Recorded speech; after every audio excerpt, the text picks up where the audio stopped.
నమస్తే. టిఎస్ నారాయణ రెడ్డి. రాబో ఎన్నికలు తీవ్రమైనటువంటి ఎండలలో వస్తున్నాయి.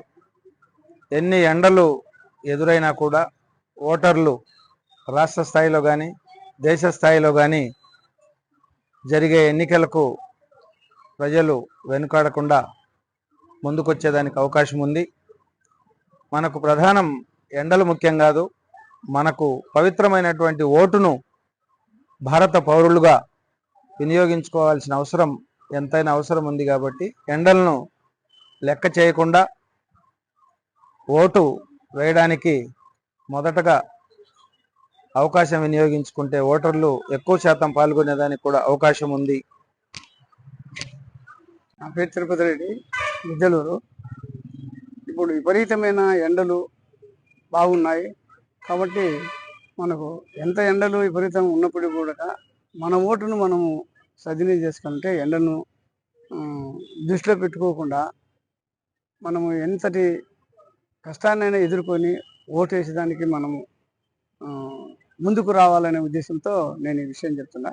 కాబట్టి ఎండను ఎప్పుడు కూడా మనము దృష్టిలో పెట్టుకోకుండా మన ఓటును మనం తప్పనిసరిగా వినియోగించుకోవాల్సిందిగా నేను కోరుతున్నాను.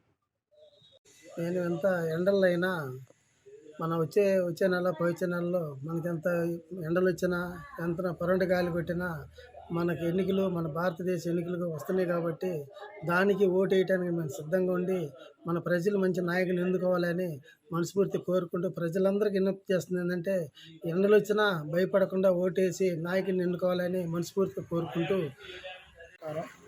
ముందుగా మీడియా మిత్రులకి ధన్యవాదాలు. నా పేరు బచ్చు శ్రీనివాసులు. కొండేపు నియోజకవర్గం సింగరాకొండ మండలం బాలయోజన గ్రామం అది. విషయం ఏమనగా భారత ఎన్నికల కమిషన్ ఒక షెడ్యూల్ అనేది ఎలక్షన్లకి సంబంధించి విడుదల చేయడం జరిగింది. మన ఆంధ్రప్రదేశ్ రాష్ట్రంలో ఎన్నికల వాతావరణం మొదలయ్యింది. ప్రజలందరూ వాళ్ళ తమ అమూల్యమైన ఓటును తమకు సంబంధించిన పార్టీలకి వాళ్ళు వేసుకోవడానికి సుముఖంగా ఉత్సాహంగా ఉన్నారు.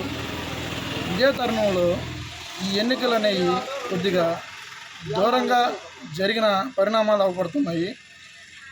ఈ లేటుగా జరిపిన షెడ్యూల్ వల్ల ఏప్రిల్, మే, జూన్ మంత్లోకి ఇప్పుడిప్పుడే ఎండలు మొదలవుతున్నాయి.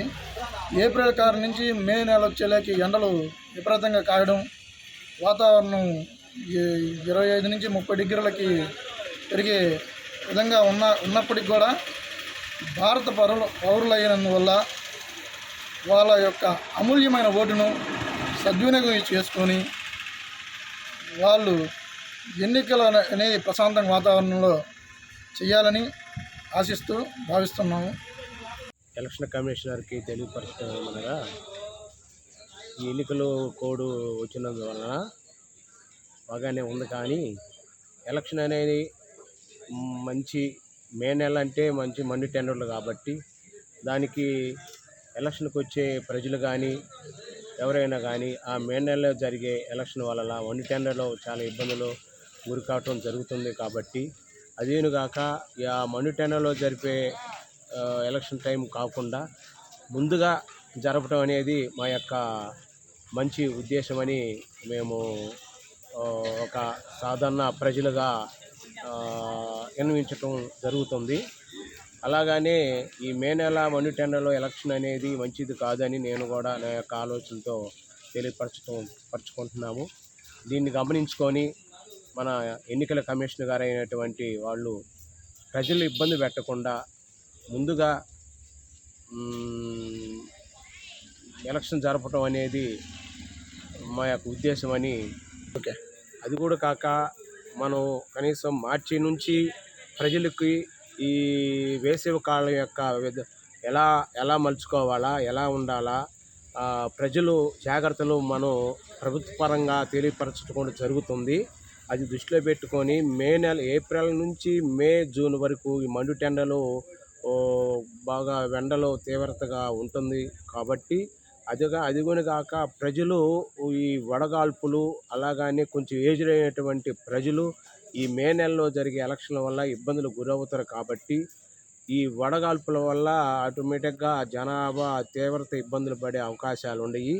దాన్ని దృష్టిలో పెట్టుకొని కూడా ఎలక్షన్ కమిషనర్ గారు ఆ మే నెల ఎన్నికలు రద్దు చేసి ముందుగా జరపడం అనేది మా యొక్క ఉద్దేశం అనేది తెలియపరుస్తూ మా యొక్క ఆలోచన విధానాన్ని గమనించి ఎలక్షన్ కమిషనర్ గారు మే నెల డేట్ని వదిలేసేసి ఆ వెండలో ఎందరో వడగాల్పులకు కానీ ఎండ తీవ్రతకు కానీ ఎంతోమంది లోన్ అవటం జరుగుతుంది. కాబట్టి ఈ యొక్క ఆ వాతావరణం ఆ మే నెలలో జరిగే ఎండలకు ఇబ్బందులకు గురి కాకుండా ఉండాలంటే ముందుగా ఎలక్షన్ జరపడం అనేది మా యొక్క ఉద్దేశం అని తెలియపరచుకుంటున్నాను. మరిన్ని వీడియోస్ కోసం ఛానల్ ని సబ్స్క్రైబ్ చేయండి. లేటెస్ట్ అప్డేట్స్ కోసం వాట్సాప్ ఛానల్ ని ఫాలో చేయండి.